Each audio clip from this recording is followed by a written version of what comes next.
is your house, your home.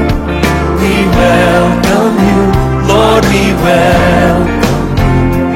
This is your house, your home. We welcome you today. ప్రభువైన యేసుక్రీస్తు వారి పరిశుద్ధ నామములో మీ అందరికీ శుభములు తెలియజేస్తూ ఈరోజు దేవుడు ఆయన వాక్యం ద్వారా మనతో మాట్లాడుచున్న మాటలను శ్రద్ధగా ధ్యానించుకుందాం. యేసు ప్రభుని మన స్వరక్షకుడిగా అంగీకరించినది మొదలుకొని మన విశ్వాసం అంతా కష్టములోనూ నష్టములోనూ సంతోషములోనూ బాధలోనూ విశ్వాసమును విడవకుండా క్రీస్తు వైపు చూస్తూ ముందుకెళ్ళాలి మన జీవితాలు. కొన్నిసార్లు మంచిగా ప్రార్థనాపూర్వకంగా ఉన్నప్పుడు కొన్ని శోధనలో కష్టాలు వచ్చినప్పుడు మన యొక్క విశ్వాసం సన్నగిలుతూ ఉంటుంది. అటువంటి సమయంలో మనము బైబిల్ నుంచి తెలుసుకోవాల్సిన వాక్యం ఏంటంటే హెబ్రీలకు రాసిన పత్రిక 11వ అధ్యాయం 6వ వచనంలో విశ్వాసము లేకుండా దేవునికి ఇష్టలుగా ఉండుట అసాధ్యం అనే వాక్యం చెప్తుంది. కాబట్టి నా ప్రభు ఎటువంటి పరిస్థితులైనా నన్ను విడిచిపెట్టడని, ఎంత క్లిష్టమైన పరిస్థితులైనా నా ప్రభు నన్ను పైకి లేపగలడనే విశ్వాసములో మనము స్థిరులుగా ఉండాలి. ఎంతవరకు స్థిరులుగా ఉండాలి అని మనం చూస్తే బైబిల్లో ప్రారంభములో మనకి ఎటువంటి విశ్వాసములో మనం రక్షింపబడతామో అంతము వరకు గట్టిగా చేపడితేనే కానీ క్రీస్తుతో పాలిభాగస్థులము కాలేము అని హెబ్రీలకు రాసిన గ్రంథకర్త 3వ అధ్యాయం 15వ వచనంలో చెప్తున్నాడు. బాప్తిసం పొందినప్పుడు యేసు ప్రభుని ఆయన యొక్క అద్భుతాలు, ఆశ్చర్య కార్యాలు, సత్యాన్ని తెలుసుకుని రక్షింపబడినప్పుడు చాలా గొప్ప విశ్వాసంలో మనం ఉంటాం. క్రమేయాన మన విశ్వాసాన్ని సన్నగిల్ల చేయడానికి సాతానుడు 2 పద్ధతులు ఉపయోగిస్తూ ఉంటాడు. ఈ వాక్యం ద్వారా మనం తెలుసుకోవాల్సిన సత్యం ఏంటంటే మనం విశ్వాసములో అలిసిపోకుండా ముందుకు ఎలాగ సాగిపోవాలి. సాతానుడు విశ్వాసం నుంచి డైవర్ట్ చేయడానికి వాడు ఉపయోగించిన 2 పద్ధతులు ఏంటి? మొట్టమొదటి పద్ధతి ఏంటంటే నువ్వు ఎప్పుడైతే నీ జీవితాన్ని మార్చుకొని పరిశుద్ధపరచుకొని ప్రభువులోనికి వచ్చి విశ్వాసంలో బలపడి ప్రార్థనలో గడుపుతూ ఉంటావో ఆ క్షణం మొదలుకొని నీ జీవితంలో కొన్ని ఎక్స్పెక్టేషన్స్ అంటూ ఉంటాయి. ఏంటంటే నేను నా బ్యాడ్ హ్యాబిట్స్ మానేసుకున్నాను కదా, నేను గుడికి రావడం ప్రారంభించాను కదా, క్రీస్తులో విశ్వాసంలో బలపడుతున్నాను కాబట్టి ఇప్పుడు నా పరిస్థితులు అన్నీ చక్కబడతాయేమో, కుటుంబంలో శుభకరమైన కార్యాలు జరుగుతాయేమో అని డెఫినెట్గా మన మార్గాలను ఎప్పుడు మార్చుకుంటామో అప్పుడు మేలైన కార్యాలు జరుగుతాయని మనం ఎక్స్పెక్ట్ చేస్తాం. అటువంటి సమయంలోనే సాతానుడు ఏం చేస్తాడంటే మన జీవితంలో కొన్ని శోధనలను, కొన్ని కీడులను పంపిస్తాడు. ఎందుకంటే నేను మంచిగా మారిన తర్వాత ఈ యొక్క శోధనలు ఎందుకు వస్తున్నాయి, ఆ యొక్క అపవిత్రమైన జీవితంలో ఉన్నప్పుడే బాగుండేది నా లైఫ్ అనే ఫీలింగ్ రప్పించి నా విశ్వాసంలో నుంచి సాతానుడు మనల్ని తప్పు త్రోవలో నడిపిస్తూ ఉంటాడు. గమనించండి ప్రియులారా, మన విశ్వాస జీవితంలో ఎప్పుడైతే కొన్ని శోధనలు ఎదురవుతాయో మనము ఆ శోధనతోనూ ఆ యొక్క శోధనలు కలుగజేస్తున్న సాతానుడితోనూ మనం చెప్పుకోవాల్సిన మాట ఏంటంటే ఈ శోధనలు కాదు, నువ్వు ఏమి చేసినా నా యొక్క క్రీస్తులో, నా యొక్క విశ్వాసంలో నువ్వు నన్ను వేరు చేయలేవు అనే విశ్వాసంతో మనం ముందుకు కొనసాగుతూ ఉన్నప్పుడు సాతానుడు వాని యొక్క శక్తులు మన ముందు నిలవలేవు. గమనించండి, చాలామంది ఈ యొక్క కారణం వల్ల మాత్రమే దేవుని విశ్వాసంలో నుంచి దూరం అయిపోతూ ఉంటారు. Why bad things are happening to good people? మంచి వారికి ఇటువంటి కీడు సంభవించడం ఏంటండి అని బాగా ప్రార్థనాపరుల ఇంట్లోకి ఏదన్నా మరణము కానీ శోధన కానీ వస్తే వాళ్ళు ఎలాగనుకుంటారంటే ఇంత ప్రార్థనలు చేస్తున్నాను కదా ప్రభువా, రెగ్యులర్గా చర్చికి వెళ్తున్నాను కదా, ఎన్నో కానుకలు ఇస్తున్నాను కదా, ఎందుకు నాకు ఇది జరిగింది అని వాళ్ళ ఫీలింగ్ ఉంటే వాళ్ళని చూసేవారు ఆమె ఎంత ప్రార్థనా పరురాలండి, అతడు ఎంత నీతిమంతుడండి, అతనికే ఇటువంటి కీడు ఎందుకు సంభవించింది అంటే వారు ప్రార్థన చేస్తున్నది వారి దేవుడు నిజమైన దేవుడు కాదు. ఇటువంటి డౌట్స్ ని మనలోనికి సాతానుడు కలుగు చేస్తాడు. గమనించండి ప్రియులరా, ఒక సహోదరుడు నాతో చెప్పిన మాట నేను చాలా ఆశ్చర్యపోయాను. ఆయన అంకుల్ అట ఒక పల్లెటూరులో ఒక గవర్నమెంట్ ఎంప్లాయీగా పనిచేస్తున్నాడు. ఆ యొక్క పని అయిపోయిన తర్వాత ఆ పల్లెటూరులో ఇంటింటికి సువార్త ప్రకటించి అనేకులను ప్రభు భక్తిలోను విశ్వాసంలోను ప్రార్థనలో నడిపించి చక్కగా సంఘాన్ని బలపరుచుకుంటూ ఉన్నాడు. ఎంతో ఆత్మీయంగా ఉంటున్న ఈ వ్యక్తి జీవితంలో ఒక విషాదకరమైన పరిస్థితి ఏర్పడింది. ఒకరోజు బయట బాగా గాలి వేస్తుంది, అక్కడ ఏదో జరుగుతున్న కన్స్ట్రక్షన్ ఎలా ఉంది గాలిలో అని చూడడానికి వెళ్ళినప్పుడు జస్ట్ 5 నిమిషాలైంది ఇంట్లోంచి బయటికి వెళ్ళి భయంకరమైన దుర్వార్త, నీ భర్త చనిపోయాడు అనే దుర్వార్త ఇంట్లో వారికి వినబడింది. ఇంట్లో వాళ్ళందరూ, అతని భార్య అతని కుటుంబస్తులందరూ ఏడుస్తూ గబగబగా వెళ్ళేటప్పటికి అక్కడే చనిపోయి ఉన్నాడు. ఎలా చనిపోయాడంటే చాలా విచిత్రంగా చనిపోయాడు. ఎండిపోయిన కొబ్బరాకు వీస్తున్న గాలులకి రాలిందట. ఎప్పుడైతే ఆ కొబ్బరాకు రాలిందో ఆ రాలిన ఆ కొబ్బరి మట్ట క్రింద ఉన్న కరెంట్ వైర్ మీద పడిందట. కరెంట్ పాస్ అవుతున్న ఆ కరెంట్ వైర్ ఎప్పుడైతే అతని మీద పడిందో స్పాట్ లోనే చచ్చిపోయాడు. ఇప్పుడు ఆ ఊరు కుటుంబం అంతా ఒకటే మాట. ఆయన ఉద్యోగం చేసుకుని కతిమా సమయం అంతా దేవునికి ఉపయోగించాడు. ఆయన వల్ల ఎంతమంది ప్రభువులోనికి నడిపింపబడ్డారు. ఎంత ఆత్మీయమైనటువంటి వ్యక్తి, ఎంత సౌమ్యుడు. ఇంత ఘోరంగా మరణం సంభవించింది ఏంటండి? అతను ప్రార్థన చేసిన దేవుడేడి రక్షించలేకపోయాడు? అసలు అతను ప్రార్థన చేస్తున్న దేవుడు నిజమైన దేవుడేనా అని ప్రజల్లో రకరకాల సందేహాలు. కుటుంబం అంతా కూడా, బంధుమిత్రులందరూ కూడా ఎంత మంచి ఆయనకి ఇటువంటి సంభవించింది ఏంటి? సో బరియల్ అయిపోయింది, ఫ్యూనరల్ అయింది. ఆ యొక్క ఫ్యూనరల్ లో మాట్లాడాలి కదా ప్రసంగికులు, పాస్టర్ గారు వాక్యం చెప్పాలి. ఇంకో పాస్టర్ గారు వచ్చి మొత్తానికి వాక్యం అయిపోయింది.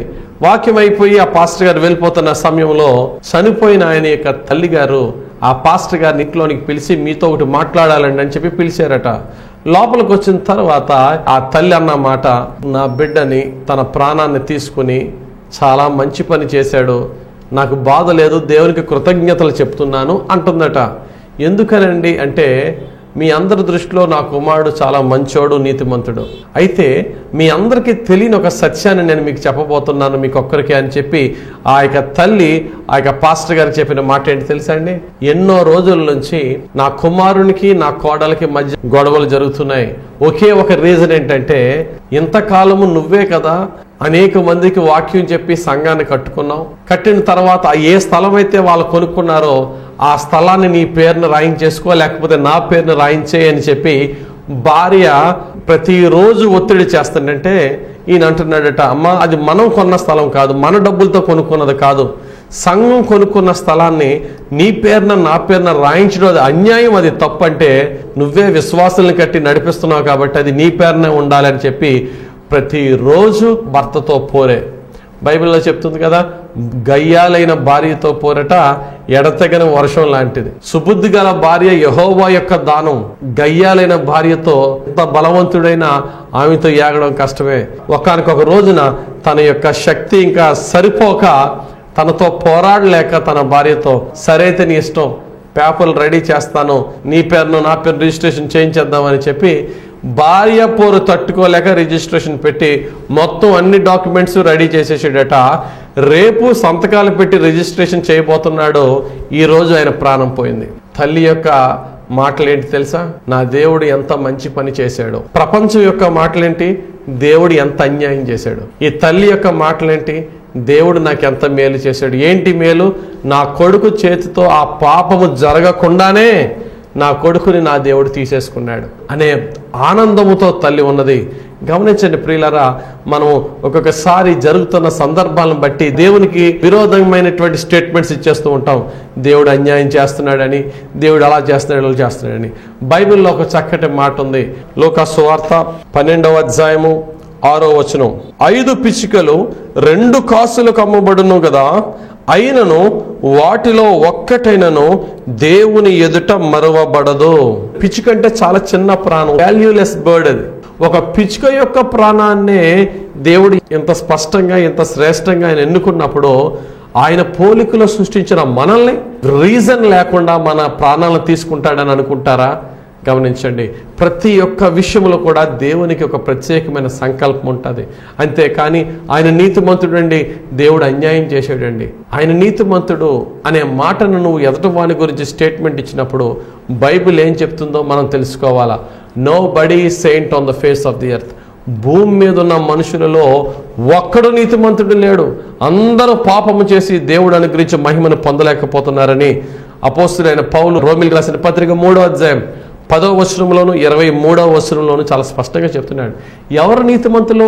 ఆమె ముసుగేసుకుని చేతిలో నిత్యం ఇలాగా బైబిల్ క్యారీ చేసుకుంటూ ఎప్పుడు ఉంటుందని చెప్పేసి ఆమె పవిత్రురాలు అనుకుంటున్నావా? లేక ఈయన బాగా పాటలు పాడుతున్నాడు, వాయిద్యాలు వాయిస్తున్నాడు, వాక్యం చెప్తున్నాడు, ఈయన చాలా పయస్, చాలా నీతిమంతుడు నువ్వు అనుకుంటున్నావా? ఎవరి సీక్రెట్ లైఫ్ ఎవరికి తెలుసు? ఎవరి పర్సనల్ లైఫ్ ఎవరికి తెలుసు? అందుకనే మహాజ్ఞాని సొలొమోను అంటాడు ప్రసంగి గ్రంథం 7వ అధ్యాయం 10వ వచనంలో, కీడు చేయకుండా మేలు చేయగా ఉన్న భూమి మీద ఒక్కడు కూడా లేడట. Not even one.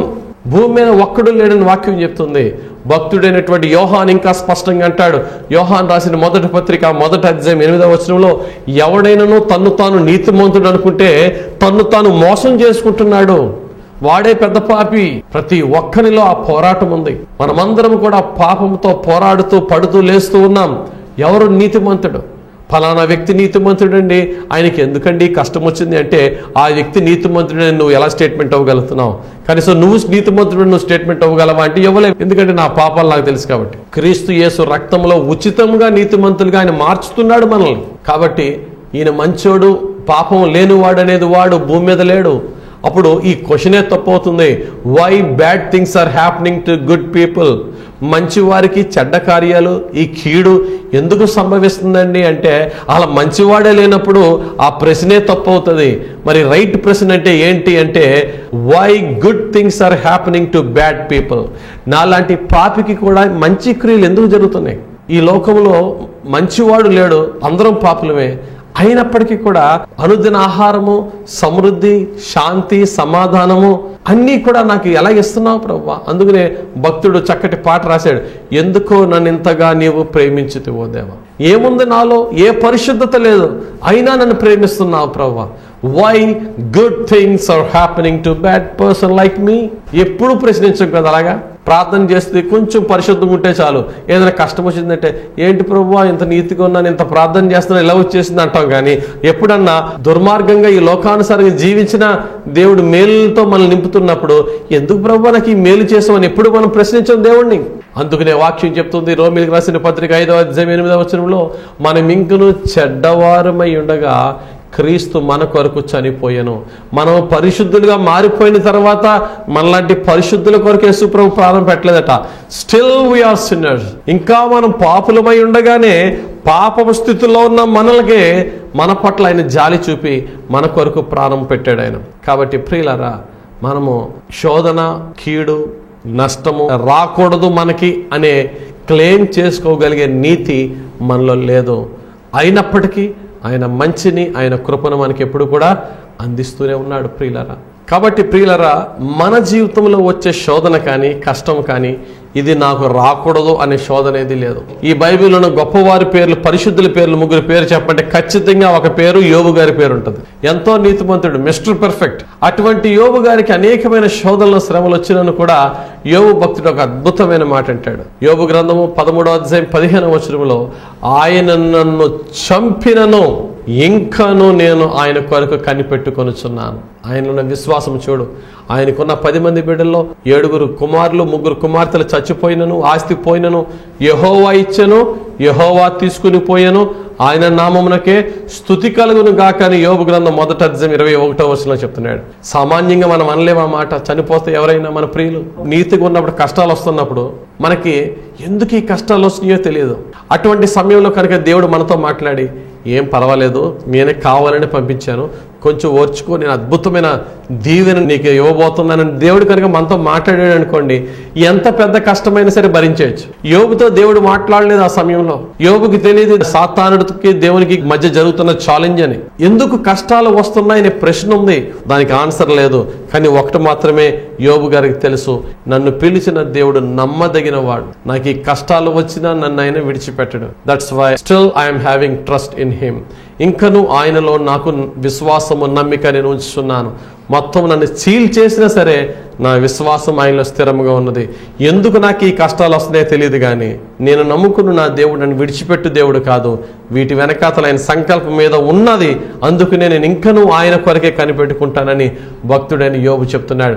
గమనించండి ప్రియులరా, క్రైస్తవ జీవితంలో కష్టతరమైనటువంటి పరిస్థితులు సాతానుడు గురి చేసి ఒక విశ్వాసిలో ఫ్రస్ట్రేషన్ గురి చేస్తాడు. ఎంత ప్రార్థన చేసినా, ఎంత ఆత్మీయంగా ఉన్నా, దేవుని కొరకు ఎంత నీతిగా ఉన్నా, నాకే విధమైనటువంటి సంతోషము, సమాధానము, మేలైన కార్యాలు జరగట్లేదు, ఇంకెందుకు ప్రార్థన చేసుకునుట అనే ఫ్రస్ట్రేషన్కి రప్పిస్తాడు.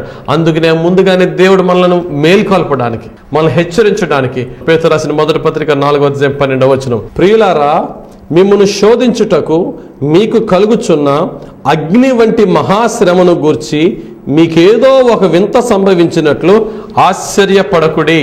ఓ విశ్వాసి, ఓ ప్రార్థనా పర్రాలా, నీకు కష్టం వచ్చినప్పుడు ఇది నాకెందుకు వచ్చింది అని నువ్వు ఆశ్చర్యపడద్దు. క్రైస్తవ జీవితంలో డిఫాల్ట్గా శోధనలు వస్తాయి అని నువ్వు ప్రిపేర్ అయిపో. అయితే ఏ శోధన వచ్చినా నీ ముందు నిలవదనే సత్యాన్ని మాత్రం తెలుసుకో. నువ్వు నిలబడు ధైర్యంగా, ఓర్చుకో ధైర్యంగా. వచ్చిన శోధన నీ దగ్గర అది విక్టమ్ అవుతుంది కానీ విక్టర్ అవ్వదు. You will be the Victor.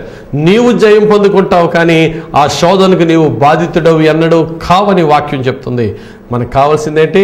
స్థిరమైన విశ్వాసం. ఒక ఫ్యామిలీ ఉంది. భర్త పేరు నతానియేల్, భార్య పేరు హేలీ. అమెరికా దేశానికి చెందిన కుటుంబము. వీరు చక్కటి ప్రార్థనా పరులు. అయితే పెండ్లైన తర్వాత ప్రెగ్నెన్సీ వచ్చింది వైఫ్కి, గర్భం ధరించినది మొదలుకొని భార్యాభర్తలు ఎంతో ప్రార్థనలు చేస్తున్నారు. ఎందుకంటే సుఖ ప్రసూతిని మాకు ఇవి నాయన అని ప్రార్థన చేసుకుంటే అక్కడ హాస్పిటల్లో ఆ నర్సెస్ అందరూ అంటున్నారు, ఏం పర్వాలేదు, నీకు ఈజీ ఈజీ డెలివరీ అయిపోద్ది అన్నారు. అదేవిధంగా చక్కగానే మరి నార్మల్ డెలివరీ అయిపోయింది. చక్కటి అందమైన బిడ్డ కుమార్తె పుట్టింది. ఆ బిడ్డకు గాబ్రియేలా అని పేరు పెట్టుకున్నారు. చాలా సంతోషించి దేవుని స్తుతిస్తున్నారు. చాలా ప్రార్థనాపరులైనటువంటి కుటుంబం. ఈ లోపలనే కొద్ది నిమిషాల్లోనే పుట్టిన బిడ్డ ఊపిరి పీల్చుకోవడం కొంచెం కష్టంగా ఊపిరి పీల్చుకుంటుంది. ఏంటి కష్టంగా ఊపిరి పీల్చుకుంటుందని చెప్పి అది గమనించిన నర్సెస్ అండ్ డాక్టర్స్ ఏం చేశారంటే ఆమెను చెక్ చేస్తే 100% ఊపిరి పీల్చుకోలేకపోతుందని చెప్పి ఆక్సిజన్ సపోర్ట్ పెట్టారు. ఆక్సిజన్ సపోర్ట్ పెట్టే కొలది ఆమె తీసుకొనుచున్న ఊపిరి తగ్గిపోతూ ఉంది. ఇంకా కంప్లీట్గా 100% ఆక్సిజన్ పెట్టవలసి వచ్చింది. ఎప్పుడైతే ఆక్సిజన్ పెట్టవలసి వచ్చిందో ఆ చంటి బిడ్డను ఇంటెన్సివ్ కేర్కి తీసుకెళ్ళిపోయండి. మొత్తం పైనుంచి కింద వరకు అన్ని సూదులే, అన్ని గొట్టాలే. ఒక పుట్టి అరగంట అవిన బిడ్డకి వెంటిలేటర్ పెట్టడం అంటే ఎంత భయంకరం అండి. తల్లిదండ్రులకి ఎంత వేదన. ఆ చంటి బిడ్డ యొక్క చిన్న చిన్న నరాల్లోనికి ఐవి ఇంజెక్షన్స్ ఇవ్వడానికి ఆ నరం దొరికేది కాదు. పిల్ల ఏడుస్తుంటే తండ్రి ఎలాగుంటుంది ఆ పరిస్థితి? మనం ఆ స్థితిలో ఉంటే తట్టుకోలేని వేదన. మొత్తానికి ఆ బిడ్డకి వైద్యం చేస్తూ ఉన్నారు. డాక్టర్స్ చెప్పారు, ఏమైందో తెలియదు కానీ నీ బిడ్డ బ్రతకడం కష్టం అనే పరిస్థితి ఏర్పడింది. వీళ్ళు ప్రార్థన చేస్తూ ఉన్నారు. ఈ లోపల ప్రక్రమంలో ఇంటెన్సివ్ కేర్లో డాక్టర్లు, నర్సులు పరిగెట్టుకుంటూ వెళ్తున్న శబ్దం ఈ పక్క రూములోని తల్లిదండ్రులకు వినబడింది. ఏంటి అంటే ఆ యొక్క వెంటిలేటర్ మీద ఆ యొక్క ఐసీయూలో ఉన్న చంటి బిడ్డ ఈసీజీ గ్రాఫ్ ఇలాగ వెళ్తూ ఉండాలి. అది ఒకేసారి ఇలా లైన్ అయిపోయిందంటే అర్థం ఏంటంటే గుండె ఆగిపోయినట్టు. డాక్టర్లు పరిగెట్టుకుని వెళ్ళారు. కమాన్ 1 2 3 బ్రీత్ అని చెప్పేసి కష్టపడుతున్నారు. 4 నిమిషాలైంది, గుండె కొట్టుకోవట్లేదు. ఎవరో వచ్చి చెప్పారు, నీ బిడ్డ గుండె ఆగిపోయిందని. తండ్రి తల్లి పక్క రూములో ఉండి ఆ యొక్క తండ్రి అయిన నతానియేల్ తన భార్య అయినటువంటి హేలీ చేపట్టుకుని ఒకటే మాట, డు నాట్ ఫియర్, భయపడద్దు, ప్రార్థన చేద్దాం. ప్రార్థనాపూర్వకంగా మనకి దేవుడు గర్భఫలం ఇచ్చాడు. ప్రార్థన చేద్దామని ప్రార్థన చేస్తూ ఉంటే హేలీ అనే తల్లికి దర్శనం వచ్చింది. యేసు ప్రభు వచ్చి తన చంటి బిడ్డను ముట్టిన దర్శనాన్ని చూసింది. ఆ యొక్క దర్శనం ఎప్పుడైతే కనబడిందో ఆమె ఎంతో విశ్వాసంతో ప్రార్థన చేస్తుండగా 4 నిమిషాల తర్వాత గుండె కొట్టుకోవడం మరలా ప్రారంభమైందట. ఎప్పుడైతే 4 నిమిషాల తర్వాత గుండె కొట్టుకోవడం ప్రారంభమైందో మరలా డాక్టర్లు అన్ని వైద్యం చేస్తున్నప్పుడు ఒక డాక్టర్ వచ్చి చెప్పాడు, ఎప్పుడైతే 4 నిమిషాలు గుండె ఆగిపోయిందో ఆ 4 నిమిషాలు బ్రెయిన్కి వెళ్ళవలసిన బ్లడ్ సర్క్యులేషన్ ఆగిపోయింది. ఇప్పుడు నీ బిడ్డ గుండె అయితే కొట్టుకుంటుంది కానీ మొత్తం బాడీ అంతా ప్యారలైజ్ అయిపోయింది. మైండ్ పని చేయట్లేదు.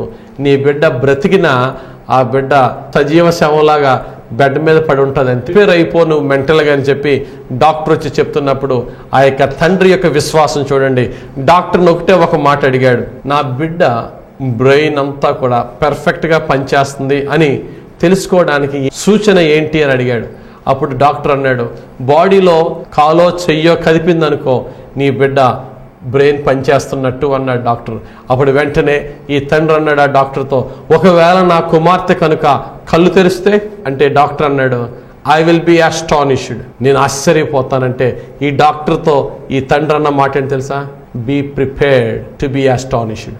ఆశ్చర్యపోవడానికి సిద్ధంగా ఉండండి డాక్టర్ గారు, నా దేవుడు గొప్పవాడు అంటే. డాక్టర్కి ఏం అర్థం అవ్వలేదు.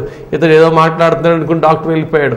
బాత్రూంలోకి వెళ్ళి ప్రార్థన చేస్తున్న ఒకే ప్రార్థన, సాతానా నీవు నా బిడ్డను దోచుకోలేవు.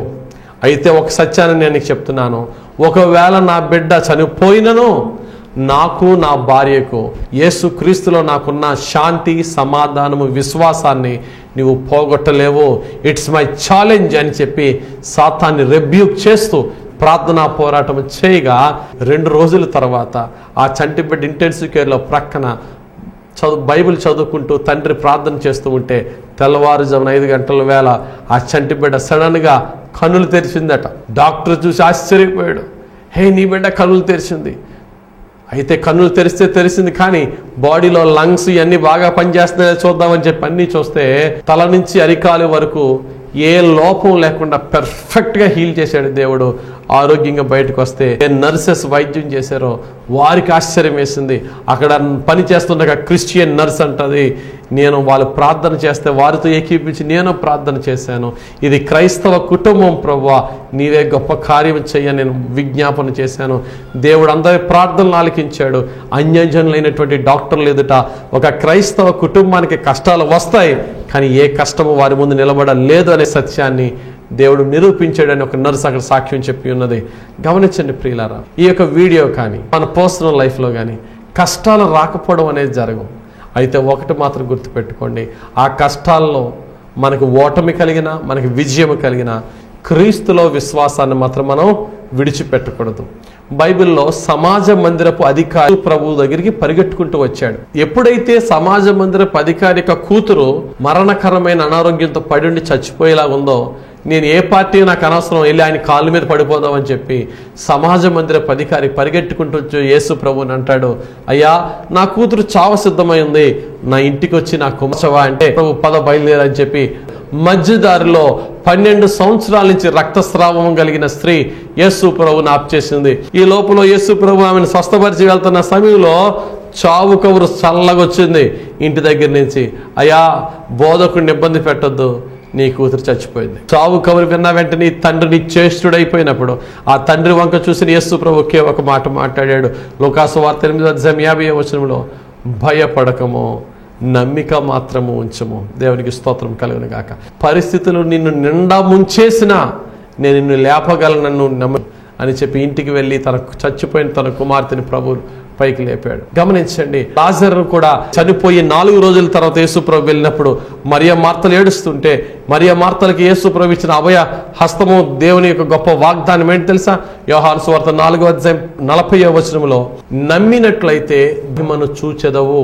ఈరోజు రకరకాల కష్టాల్లో ఉంటున్న వారికి దేవుడిస్తున్న వాగ్దానం ఇదే. యేసు ప్రభుని నమ్ముకున్న ఓ విశ్వాసి, నన్ను నమ్ముకుని నువ్వు విశ్వాసం కలిగి ఉంటే, నమ్మిక మాత్రం ఉంచు, దేవుని మహిమ నీ జీవితంలో మేనిఫెస్టేషన్ అయ్యి కార్యరూపం అవి యేసు నామములో ఎన్ని అద్భుతాలు జరుగుతాయి నీవే సాక్ష్యం చెప్తావని చెప్పినప్పుడు మరియా మార్తలు ఏం చేస్తాడు ఇప్పుడు యేసు ప్రభు అని ఎదురు చూశారు. యేసు ప్రభు ఏం చేశాడట? వారు ఏడుస్తుంటే ఆయన ఏడ్చాడు, ఆయన మూలిగాడు. 3వదిగా ఆయన తండ్రికి ప్రార్థన చేయగా చనిపోయి 4 రోజుల తర్వాత ఆ యొక్క శవానికి తిరిగి ప్రాణాన్ని దేవుడిచ్చాడు. ఆరోగ్యంగా వచ్చినప్పుడు యేసు ప్రభు సువార్త విని రక్షింపబడిన వారి కన్నా చచ్చిపోయి బ్రతికిన లాజరును చూసి యేసు ప్రభుని వెంబడించిన వారు ఎక్కువ మంది ఉన్నారట. గమనించండి ప్రియులారా, చాలా మంది క్రైస్తవులు ఉన్న లోపం ఏంటి తెలుసా? చక్కటి విశ్వాసం ఉంటుంది, దేవుడు అద్భుతాలు చేస్తాడండి అని, దానికి తగ్గ ప్రార్థన ఉండదు. చాలా మంది బద్ధకస్తులు ఏం చేస్తారంటే, మన దేవుడు గొప్పోడండి, ఆయన ఆశ్చర్యకార్యాలు చేస్తాడండి అని చెప్పేసి ప్రార్థనకి సమయం ఇవ్వరు. నీ విశ్వాసం స్థిరంగా ఉండాలంటే ప్రేయర్ లైఫ్ చాలా అవసరం. చాలామంది 2 రకాలు, ఒకరికి విశ్వాసం ఉంటుంది, ప్రార్థన ఉండదు. రెండో రకం ఏంటంటే ప్రార్థన ఉంటుంది, విశ్వాసం ఉండదు. గంటలు గంటలు ప్రార్థన చేస్తారు, కానీ ఆ ప్రార్థన నెరవేరుతుందనే విశ్వాసం కూడా ఉండదు. కరెక్ట్ ప్రేయర్ ఏంటి? విశ్వాస సహితమైన ప్రార్థన రోగిని స్వస్థపరచును.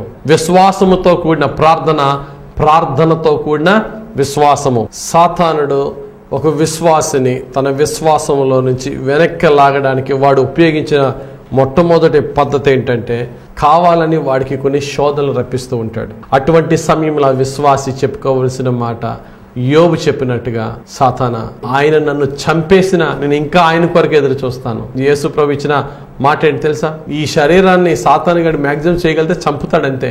నువ్వు భయపడవలసింది ఎవరికి? నేను చంపేవాడికి కాదు. చంపిన తర్వాత నీ ఆత్మను నరకములో పడద్రోయి శక్తి గల వానికి భయపడమని లూకాసు వార్త 12:5 ప్రభు చెప్తున్నాడు. సాతానుతో మనం మాట్లాడాలి. వాడు మన కష్టాల శోధనలకు గురి చేసినప్పుడు ఈ కష్టాలు శోధనలు నన్ను క్రీస్తు నుంచి దూరము చేయలేవు అని మనం సాతానుతో పోరాడగలగాలి ప్రియులారా. కాబట్టి ఎప్పటికీ కూడా కష్టాలు ఇబ్బందులు నన్ను నా ప్రభువు నుంచి దూరము చేయలేవు. భక్తుడు రోమిలికి రాసిన పత్రిక 8:38 అంటాడు, మరణమైనను జీవమైనను ఉన్నవైనను రాబోవునవైనను అధికారులైనను ప్రధానులైనను ఎత్తైనను లోతైనను క్రీస్తు యేసునందలి దేవుని ప్రేమ నుండి మనలను వేరు చేయలేవు. దేవుని పట్ల మనకున్న విశ్వాసము నుండి మరణమైన జీవమైన మనల్ని వేరు చేయలేదు. నా విశ్వాసము క్రీస్తు యేసులో స్థిరము అని మన క్రియల ద్వారా చివరి వరకు మనము ప్రభువులో ఉన్న విశ్వాసాన్ని గట్టిగా పట్టుకోవాలి. ఒక విశ్వాసిని తన విశ్వాసం నుంచి దూరం చేసే రెండవ పద్ధతి ఏంటంటే, ఏదో చిన్న చిన్న పాపాల్లో చిన్న చిన్న తొట్టుపాటిలో పడేస్తాడు. ఫస్ట్ పడేసిన తర్వాత ఆ యొక్క విశ్వాసలో నేను పాపిని అని అపరాధ భావాన్ని పెంచేస్తూ, నువ్వు ఇంత పాపివి కదా, ఇంత పాపం చేసి గుడికి ఎలా వెళ్తున్నావు? సాతానుడు ఏం చేస్తాడంట, మన మీద ఎక్యూజర్. అందుకనే ప్రకటన గ్రంథం 12:10 దివారాత్రులు దేవునికి మన మీద ఎప్పుడు కూడా కంప్లైంట్లు చేసేవాడు, ఎక్యూజ్ చేసేవాడు సాతానుడు. అటువంటి సాతాను మన హృదయంలో కూడా మన మీద దోషారోపణలు చేస్తూ ఉంటాడు. నువ్వు ఆ అబ్బాయితో అలా తిరిగావు, నువ్వు ఆ అమ్మాయితో అలా బిహేవ్ చేసావు, రాత్రి ఇటువంటి చూడకూడని చూసావు, నువ్వు ఎలా గుడికి వెళ్దాం అనుకుంటున్నావు, నువ్వు అర్హుడువేనా, ఇప్పుడు నువ్వు బైబిల్ తీసుకుని ప్రార్థన చేసుకుంటున్నావు, అసలు నీ పాపంతో ఈ బైబిల్ని ముట్టుకోవడానికి నీకు అసలు అర్హత ఉందా? అప్పుడు ఆ విశ్వాసం ఏం చేస్తాడు, చదువుకోవాల్సిన బైబిల్ని కూడా ప్రక్కన పెట్టి, కరెక్టే కదా, ఎంత బలహీనంగా ఉన్నాను, ఏం చదువుతాను, ఏం ప్రార్థనకి వెళ్తాను, అటువంటి భావన నీలోకి వస్తే అటువంటి సమయంలో నువ్వు చెప్పవలసింది ఏంటి తెలుసా? సాతానా, వేర్ సిన్ అబౌండ్స్ గ్రేస్ సూపర్ అబౌండ్స్. ఎక్కడ పాపము విస్తరించునో అక్కడ కృప అపరిమితముగా విస్తరించునని చెప్పి రోమిలికి రాసిన పత్రిక 5:21 లాస్ట్ లైన్ లో భక్తుడైన పౌలు గారు చెప్తున్నాడు. ఎవరి జీవితంలో పాపం ఎక్కువ ఉందో వారి మీద దేవుని కృప ఇంకా ఎక్కువ ఉంది. కనుక నేను పాపినే, వ్యభిచారినే, దొంగనే, తిరుగుబోతునే, నువ్వు నన్ను ఇటువంటి పాపపు అపరాధం నన్ను దేవుడి నుంచి దూరపరుచుదామని అనుకుంటే, సాతానా, నన్ను నా ప్రభు ఇంకా ఎక్కువగా ప్రేమతో పిలుస్తున్నాడు. ఆయన శిలువ మీద చేసిన ఆయన బలియాగం ద్వారా ఆ యొక్క ఛాన్స్, ఆపర్చునిటీ నా ప్రభు నాకు ఇచ్చాడు, ఆ చనువు నాకు ఇచ్చాడు ప్రభు అని చెప్పి ఎంత పాపములో దిగజారిపోయిన వాక్యాన్నే మన విశ్వాసాన్ని బలపరిచే ఇయే. వినుట వలన విశ్వాసము కలును, వినుట క్రీస్తును గూర్చిన మాట వలన కలును అని రోమిలికి రాసిన పత్రిక 10:17 బైబిల్ చాలా స్పష్టంగా చెప్తుంది. నువ్వు ఎప్పుడైతే వాక్యమును చదువుతూ ఉంటావో నీలో విశ్వాసం బలపడుతుంది. నువ్వు ఎప్పుడైతే ప్రార్థన చేస్తూ ఉంటావో నీలో ఆ కష్టాల మధ్య కాన్ఫిడెన్స్ బలపడుతూ ఉంటుంది. ఎదటి వాళ్ళకి దేవుడు చేసిన సాక్ష్యాలు నువ్వు ఎప్పుడైతే వింటూ ఉంటావో నీలో ఉన్న విశ్వాసం కూడా, అయితే నా దేవుడు నా పట్ల కార్యాలు చేస్తాడు. యెరికో అనే దేశంలో అన్యురాలైనటువంటి ఒక వ్యభిచారైనటువంటి రాహాబ్ అనే వేశ్య దేవుడిని నమ్ముకుని రక్షింపబడ్డానికి ఏకైక కారణం ఏంటంటే ఆమె జీవితంలో దేవుడు అద్భుతాలు చేయలేదు. కానీ అదే కాలంలో ఉన్న ఇశ్రాయేలులకి దేవుడు ఏ అద్భుతాలు చేశాడో, ఎర్ర సముద్రాన్ని పాయలు చేయుట, యోర్దాన్ నదిని వెనక్కి పరిగెట్టించుట, అది విని ఈమె దేవుని పట్ల విశ్వాసం ఉంచి ఈమె జీవితాన్ని మార్చుకుని రక్షింపబడి ఇశ్రాయేలురాలుగా మారి యేసు ప్రభు వంశావళిలో చోటు దక్కించుకుంది ఒక వేశ్య అయినటువంటి రాహాబు. కాబట్టి ప్రార్థన మన విశ్వాసాన్ని బలపరుస్తుంది, వాక్యము మన విశ్వాసాన్ని బలపరుస్తుంది. ఎదుటి వాళ్ళ జీవితాల్లో దేవుడు చేసిన అద్భుతాలు మనం విన్నప్పుడు ఆ సాక్ష్యాలు మన విశ్వాసాన్ని బలపరుస్తుంది.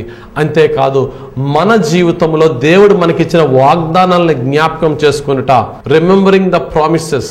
ఎప్పుడైతే అనుదిన వాక్యంలోనూ కానీ, ఆదివార గుడిలో చెప్పిన వాక్యంలో కానీ, సంవత్సరంలో మనకు వచ్చిన వాగ్దాన కార్డులో కానీ దేవుడిచ్చిన ప్రామిసింగ్ వర్డ్ ఏమైతే ఉందో, కష్టాల మధ్య ఆ వాగ్దానం మనలో ఉన్న విశ్వాసాన్ని బలపరుస్తుంది. ఫైనల్గా మన విశ్వాసాన్ని బలపరుచుకోవాలి అంటే ధైర్యంగా కష్టాలని ఎదుర్కోగలగాలి. అందుకనే భక్తుడైనటువంటి పేతురు అంటారు, పేతురు రాసిన మొదటి పత్రిక 1:7-8 నశించిపోతున్న బంగారాన్ని మంచిగా మార్చడానికి కంసాలి ఉపయోగించే పద్ధతి ఏంటి? షైనింగ్ పెట్టడానికి అగ్ని ఎలా ఉపయోగపడుతుందో మన విశ్వాసాన్ని షైనింగ్ చేయడానికి ప్రభు ఉపయోగించే పద్ధతి ఏంటి? శ్రమలు చూసి నువ్వు కృంగిపోవద్దు, ధైర్యంగా శ్రమలు ఎదుర్కో. ప్రతి శ్రమ నీలో నాలో విశ్వాసాన్ని బలపరిచి ఇంకా ముందుకు సాగేలా చేస్తుంది. కనుక ప్రియ నా సహోదరి సహోదరుడా, నీ విశ్వాసంలో శ్రమలు వచ్చినప్పుడు కృంగిపోవద్దు, నువ్వు పాపములో ఉన్నప్పుడు కృంగిపోవద్దు. సాతానుడు ఉపయోగించే 2 పద్ధతులు, నువ్వు పరిశుద్ధంగా ఉన్నప్పుడు కష్టాలు రప్పించి ప్రార్థన చేయడం వ్యర్థం అంటాడు. నువ్వు పాపముతో ఉన్నప్పుడు ప్రార్థన చేద్దామంటే ఇంత పాపివి నువ్వు ప్రార్థన ఎందుకు అంటాడు. ఈ రెండు విషయాల్లో కూడా శ్రమల్లో నేను నా ప్రభు కొరకు నిలబడతానని, నేను పాపినైనను నా మీద కృప నా ప్రభుకి ఎక్కువ ఉందని మనం నిలబడదాం, సాతానుతో పోరాడదాం, ఎడతెగక ఆయనకి ప్రార్థన చేస్తూ కష్టకాలంలో మన విశ్వాసాన్ని మన ప్రభుకి చూపిస్తూ, నాయనా ఎన్ని కష్టాలు వచ్చినా ఎన్ని శ్రమలు వచ్చినా నేను నిన్ను విడవను ఎడబాయను ప్రభు అని ప్రభు వైపు చూద్దాం. ఖచ్చితంగా యేసుక్రీస్తు యొక్క ప్రేమ, ఆయన జాలి, ఆయన కరుణ, ఆయన కృప దీనమైన మనసు ఎదురు చూచు వారికి ఆయన సమృద్ధిగా ఇచ్చేవాడు కనుక ఎన్నడూ కూడా యేసుక్రీస్తులో మనకున్న విశ్వాసమును విడవకుండా, విశ్వసించుటలో అలసిపోకుండా ముందుకు వెళదాం. నేడు మనకేమైతే విశ్వాసం ఉందో ఈ విశ్వాసాన్ని మన చివరి శ్వాస వరకు గట్టిగా పట్టుకుందాం. నిత్య జీవానికి, నిత్య రాజ్యానికి ప్రభు అర్హులుగా చేసి ఆయన మహిమైశ్వర్యంతో మనల్ని దీవిస్తాడు. ఈ కొద్ది వాక్యము మన జీవితంలో ప్రభు నెరవేర్చి ఫలింప చేయనుగాక. ఆమేన్. ప్రార్థన చేసుకుందాం. మహిమగల తండ్రి నీకు స్తోత్రం. ధ్యానించిన వాక్యములో మీకు విరోధంగా మేమేమైనా ధ్యానిస్తే క్షమించండి. సాతానుడు మమ్మలను శ్రమల పాలు చేసినప్పుడు, నీకు దూరం చేయాలని ప్రయత్నం చేసినప్పుడు, శ్రమల్లో మేము ధైర్యంగా ఉండేటకును మాకు సహాయం చేయండి. ఎవరైతే ఈ వాక్యాన్ని విని వారి లైఫ్కి అప్లై చేసుకుని ముందుకు వెళ్తున్నారో నీ కృప వారికి తోడుగా ఉంచి నీ మిరాకిల్స్ని పొందుకునే భాగ్యం నీ బిడ్డలమైన మా అందరికీ దయచేయమని సర్వశక్తిమంతుడైన యేసు నామములో ప్రార్థించి వేడుకొనుచున్నాము మా పరమ తండ్రి. Amen, amen, amen. God bless you. దేవుడు మిమ్మల్ని దీవించుగాక.